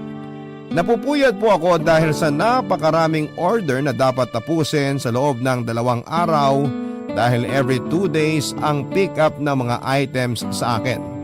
Ako lang mag-isa ang gumagawa ng keychains pero tinutulungan ako minsan ni Mama sa paghahalo ng mga chemicals na ginagamit sa paggawa noon. Pinatigil ko na rin po si Mama sa pagpasok sa cellphone repair shop na pinapasukan niya at sinabi kong mag-home service na lamang siya kung merong mang magpapagawa dahil napapagod lamang siya sa biyahe at wala rin naman siyang kita kung walang magpapagawa. Papa Dudut, araw-araw po siyang gumagastos sa gas ng motor niya pero hindi naman araw-araw ay may kinikita siya. Pumayag naman siya sa suggestion ko kaya nga paminsan-minsan ay nagpapatulong ako sa kanya lalo na kapag talagang tambak na ang mga orders ko. Barangay Love Stories. Barangay Love Stories. Lalaro ng mobile arena at lumipat na sa ibang laro na RPG naman. Samantalang si Bagito naman ay madalang mag-reply dahil busy sa trabaho niya sa Cebu at hindi na rin gaanong nakapaglalaro pa. Halos 2 buwan na rin naman ang nakalipas mula nang huling tumigil ako sa paglalaro at hindi na rin naman ako pinakikialamanan ni Mama sa mga gusto kong gawin. Successful na rin po ang maliit na business ko kahit papaano ay nagtuturo pa rin ako ng English sa 2 kong estudyante. Na-realize ko rin na maaaring magpahinga o tumigil ako pansamantala sa paglalaro pero alam ko sa sarili ko na babalik ako sa paglalaro dahil meron ako mga kaibigan na naghihintay sa akin. Hindi man kami personal na magkakakilala ay hindi na iba ang turing ko sa kanila. Lalo pa at ganoon din naman sila sa akin. At dahil nga busy na sina EJ at Bagito ay tanging si Marco na lamang ang lagi kong nakakasama sa paglalaro. May sarili na ring squad si Marco at madalas ay nakikisabit ako kapag naglalaro sila ng 5-man at kulang ng isa. Kumbaga kapag kulang sila ng isa at walang available ay ako ang filler. Madalas naman ay kaming 2 lamang ni Marco ang magkasama pero masasabi kong mas masayang maglaro kapag full team. Ang hirap kasi kapag solo or duo lang kaya mas gusto ko rin na kompleto kami. Magagaling din naman ang mga team ni Marco at wala akong masabi. Buhat nga ako palagi at support ang role ko kapag sila ang kasama ko. Pero confident naman ako na nasasabayan ko sila. Minsan nga ay ako ang MVP at inaasar lang ako ni Marco na pinagbigyan lang niya ako. Kung sa paningin ng mga hindi nakakakilala kay Marco ay sasabihin nila na bully ito at mayabang. Pero para sa akin ay napakabait na tropa ni Marco, nasa ugali na lamang talaga niya ang pagiging mayabang dahil talaga namang may ipagyayabang siya. Mabait din naman si EJ at Bagito pati na rin ang mga kasama ni Marco dahil nga sa kanya ay nadagdagan ang mga tinuturing kong kaibigan. Kung sa ibang player ay nagkakaroon ng magjowa or nagkakadevelopan ng feelings, ang sa amin ay pure friendship lalo pa at ang iba sa kanila ay committed na sa kanilang mga partner. Pero kahit papaano naman ay alam kong idistansya ang sarili ko sa kanila at hindi ako gaanong nakikipag-chat sa kanila dahil ayaw ko na rin na pagmulan pa ako ng issue. Pinagselosan kasi ako ng dating girlfriend ni Marco pero sinabi niya sa akin na lagi naman daw may topak ang girlfriend niya noon at nagkataon lang daw na ako ang napag-initan. Kalaunan nga ay nalaman kong naghiwalay na sila at may bago na siyang girlfriend na minsan ay nakakasama ko rin sa paglalaro. Bagamat nakakasama ko sa paglalaro ang mga katim ni Marco ay hindi ko pa rin sila formal na kilala pero ipinakilala rin naman niya sa akin ang katim niya. At kung ano-ano talaga ang main role ng mga ito sa team at sinabi ni Marco na support lang daw talaga ang kulang sa kanila, Papa Dudut.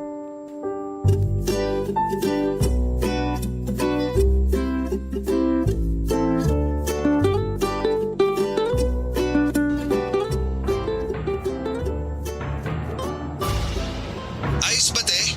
Oo, ang gagaling nila. Si Gio malakas mang trash talk yun. Malala pa sa akin. Halata nga, nababasa ko yung mga chat niya eh. Lakas mga asal sa kalaban eh. Diba?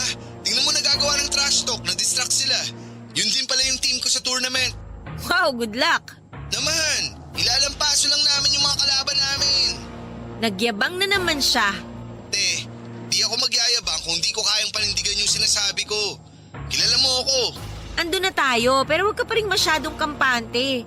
Kasi aminin mo man at sa hindi, maraming magagaling na player sa Pilipinas. Pinapahina mo naman loob ko to eh. Di real talk lang. Sabihin na nating magaling ka, magaling din yung mga kasama mo. Pero makakahanap at makakahanap kayo ng katapat nyo. Kasi kung magaling kayo, may mas magaling at pinakamagaling. Kuha mo? Alam ko naman yun, te. Pero may tiwala ako sa team ko. Oo naman. May tiwala din naman ako sa inyo pero syempre hindi naman sa lahat ng oras panalo. O kaya naman pabor sa inyo yung laro. Ang importante, ano man ang maging resulta ng laro, positive lang dapat. Nax! Lupit ng words of wisdom mo, te. Diba nga? Basta good luck sa darating na tournament Cheer ko kayo. Salamat, te. Wala yun. Mythic ka na pala ulit, te. Nax! Naka-mythic ka lang di ko pinapilot. Ano, rank game tayo? Ayoko mag-rank. Baka maalis sa mythic Probation pa naman yan. Trial ba? May libre kang 10 games, manalo o matalo. Ano, G? Para naman maranasan mo galawan sa mythic. Mahirap ba sa mythic? Kung sa'yo mahirap, sa amin basic na lang. 6 times na ako nag-mythic Mabilis ang galawan sa mythic, di kagaya ng epic, pa-chill-chill ka lang. Dito sa mythic, talagang pautakan at diskarte. Di pwedeng tutulog-tulog ka. Di importante ang maraming kills, focus lang sa objective. Kinakabahan ako Ngek, ba't ka naman kakabahan? Kasama mo naman ako. Basta ayusin mo lang pag-support sa akin, mananalo tayo. Sama kaya natin jowa mo. Tulog na yun, maaga na tutulog yun eh. Sige na nga, tayo na lang dalawa. Bili ka pala ng ibang support hero, te. Yung pang utility, nagbo-burst ng heal, ganun. Para buhay na buhay. Dami mong gustong ipabili Di mo naman nabibili. Hoy, binili ko yung Shinshin mo. Nung nag-pilot ako ng account mo, pinabibili nga kitang bagong support hero ngayon para gamitin mo eh. Nagrereklamo ka pa, ikaw naman ang gagamit. Para may solid support kami. Sige na, mag-ipon na lang ako ng BP para makabili ako. Dayas kasi gamitin mo. Sira, di ako mahilig mag-top up. Nagtitipid ako, no? 2K na lang naman na BP ang kulang para makabili ako ng new hero. Sige na nga. Sabihin mo ako agad pag nakabili ka na. Para ma-practice mo. May sisend akong video sa'yo mamaya, panoorin mo. Mga rotation, strategy, best items para sa hero na yun. Okay, noted. Yari ka pala kay EJ, te. Ha? Bakit? Ang layo na raw ng agwat nyo. Agwat saan? Pinagkukumpara ko kasi kayong dalawa, lalo na sa mga objectives. Oo, ngayon? Ang maganda kasi sa'yo, alam mo na gagawin kapag up na turtle. Nilalabas mo siya sa side natin. Siya kasi di niya magawa yun. Lagi niya nakakalimutan. Tutunog naman kasi pag up na turtle. May oras din kung kailan siya mag-i-respawn. Tsaka ikaw nagturo sa akin nun, di ba? Ayun nga kako yung di niya magawa. Saka ang bagal niya rumisponde. Dapat nga kabisado niya galaw mo kasi mas matagal mo na siyang kalaro kaysa sa akin Ewan ko ba dun? Nagagalit pa kapag pinagsasabihan. Di na nga ako masyadong umaasa sa signal mo, di ba? Kaya kahit off mic, carry na. Konting practice pa nakasama ka. Oo, galing nga eh. Alam mo na rotation, saka kung sinong alanganin sa kakampi. Ganyan lagi trabaho ng support. Tara, 1v1 te. Kago tayo pareho. Di ako marunong yan. Mabubugbog lang ako sa'yo. Di ako marunong mag-mage, no? Hambog. Tara na nga, 1v1 na. Papadudod nag 1v1 nga kami at binugbog nga ako ng hambog pero no hard feelings. Mas madalas na nga rin akong isama ni Marco kapag naglalaro siya kasama ang mga kagrupo niya para na rin daw masanay ako sa galawan ng mga high rank player. Nangungulit pa nga ako kay Marco noon na isali niya ako sa squad nila kung meron pang slot. Sinabi niya naman sa akin na magtatanggal muna raw sila ng inactive player pero ilang linggo na ay hindi pa rin niya ako sinasali. Isang beses nga na nasa lobby kami ng game ay nag-usap-usap kami ay pinaalala ko sa kanya na isali niya ako sa squad at ang leader ng squad nila ang kumausap sa akin. Mag-leave daw ako sa squad ko para ma-invite niya ako na siya namang ginawa ko. Tuwang-tuwa naman ako dahil miyembro na ako ng squad nila. Sinabi naman sa akin ni Marco na nawala na sa isipan niya at nakalimutan niyang sabihin sa leader ng squad na si Bert na sasali ako at sinabi ko namang ayos lang. Dahil nga sa madalas na pagsama-sama ko sa kanilang maglaro ay nakasabay na rin po ako sa kanila. Hindi na ako gaanong kinakabahan dahil alam ko na ang mga dapat kong gawin. Natuwa rin naman sa akin si Marco lalo pa at nakita niyang malaki ang naging improvement ko.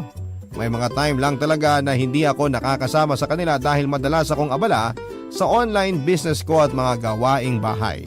Tinutulungan ko rin ang kapatid ko sa mga math activities niya. Pero kahit na nakakasabay na ako sa gameplay nila ay hindi pa rin tumigil si Marco sa pagtitrain sa akin lalo na ng ibang role.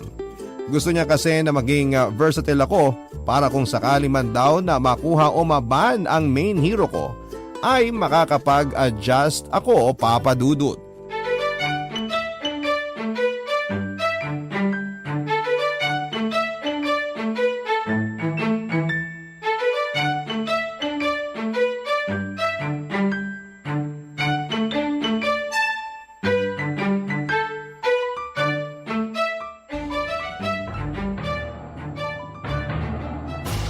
Wait! Te, mage ka muna. Gusto mo? May tank support na eh. Wala tayong mage. Ilan lang mage ko rito eh. Kahit ano, sige, palag na. Si Avel kaya gamitin ko. Sige, yan na lang. Hindi ko pa naman alam gamitin to. Basta pag level 4 mo, gang ka kung sino alanganin. Masakit damage output niyan pag tumaba. Sige, kopya. Ayusin nyo ah. Ayusin mo rin. Tingin lagi sa mapa ah. Ay, ano ba yan? Ako lagi target, nakakainis. Ginagawa mo, te. Lagi ako target eh. Grabe, nabaog ka sa mid lane. Huwag ka kasi masyadong lumalim. Pinagtutulungan nga ako dito. Lagi tato nagta-tower dive. Sakit mo sa mata mag-mage. Atras ka lang pag nakita mong marami. Mapa, libre lang yan. Sabi mo mag-mage ako. Wala ka pang pasalamat, nag-adjust na nga ako sa'yo. Nag-adjust ka nga, sablay naman. Ikaw tatargetin ng mga yan kasi nagbo-burst ng magic damage yung hero mo. Kaso nga, butaw ka naman gumamit. Hindi ko nga kasi alam gamitin to. Second skill, ulti, first skill combo niyan. Okay, sige. Umayos ka, te, ha? Ayan na nga ba sinasabi ko eh. Butaw ka talaga sa ibang role. At least nag-adjust ako. Huwag ka nang magreklamo. Buhatin nyo na lang ako. Tara, te, magsaset yung tank. Komboan mo agad. Oo, sige. Ay, sus! Sabi ko komboan mo eh. Anong combo yun? Sorry, mali. Sus! Ubus sana yun eh. Kabado lang. Kape pa! Sorry nga eh. Sorry, guys. Kotawan kita eh. Tingnan mo, tinatrash talk ka ng kalaban. Ang cute daw ng combo mo. Wala akong pake sa kanila. Kumuda sila ng kumuda dyan. Isang set pa. Umayos ka, te, ha? Last na to. Pag ito, di mo pa nakuha. Nako! Pag nagkamali tayo sa clash, matatalo tayo. Oo, kopya. Seryoso na ako. Ayan, magsaset na si Tanjo. Abang ka, te, pero distansya. Te, combo, dali! Ito na, wait. First Yun! blood. May nagawa ka rin tama! Push na habang patay yung apat. Tank na lang nila natira, di na makakapag-def yan. Yay! O, di ba panalo pa tayo? Namuntik mo nang ipatalo. Para kang timang kanina. Sorry na nga eh. Sus! Tara, custom muna tayo. Pakita ko sa'yo kung paano gamitin yung hero na yan.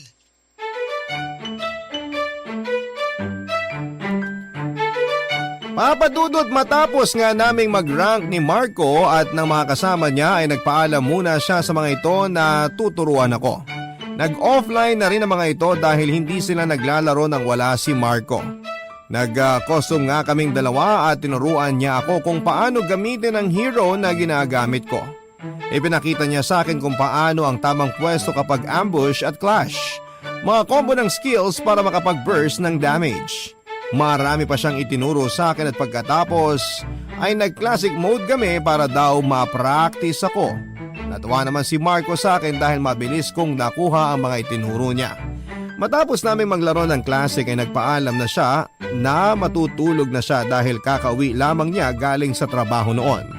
Nag-offline na rin ako ng oras na yon at nagsimula na maglinis ng bahay dahil may tutor class pa ako ng araw na yon. Sa ngayon, Papa Dudut, ay magkakasama pa rin kami ni Marco at ng CIP squad sa paglalaro.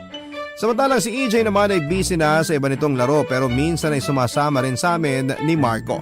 Si Bagito ay napakadalang na lamang naming makasama pero lagi naman kaming magka-chat at nagkukumustahan. Bagamat may mga kanya-kanyang pinagkakaabalahan ay hindi pa rin namin nakakalimutan na kumustahin ang bawat isa. Isa pa ay pamilya ko na silang itinuturing kaya't hindi na sila iba para sa akin. Sa ngayon din nga papadudod ay isa na akong low-key profile writer ng isang sikat na writing platform. Tumigil na po ako sa pag-tutor dahil face-to-face na rin ang klase. Hanggang ngayon ay nananatili pa rin ang pagkakaibigan namin na nabuo lang dahil sa isang online game. Pero masaya ako na nakilala ko sila. Dahil sa kabila ng iba-iba kami ng lugar na pinagmulan, malayong distansya sa bawat isa at tanging pangalan lang ng bawat isa ang pagkakakilanlang ay pinagbuklod naman kami ng isang laro upang makabuo ng isang pagkakaibigan na hanggang ngayon ay nananatiling matatag. Pero pasasaan pa at makikilala namin ang personal ang bawat isa. Lalo na at nagplano na kami ng isang get-together sa darating na December. Sinabihan ko rin sila na isama ang mga jowa at asawa nila para hindi lang ako ang nag-iisang babae sa eyeball namin. Papadudot, pumayag naman sila at kagaya ko ay excited na rin po sila na magkita-kita kami ng personal. At dito ko na nga po tatapusin ang kwento kung paano ko nakilala ang aking mga kaibigan na bagamat palaging may mga saltik ay mahal na mahal ko naman. Maraming salamat po kung isa man po ito sa mapalad na basahin ngayong araw. More power sa inyong programa, ang inyong forever kapuso, Rai.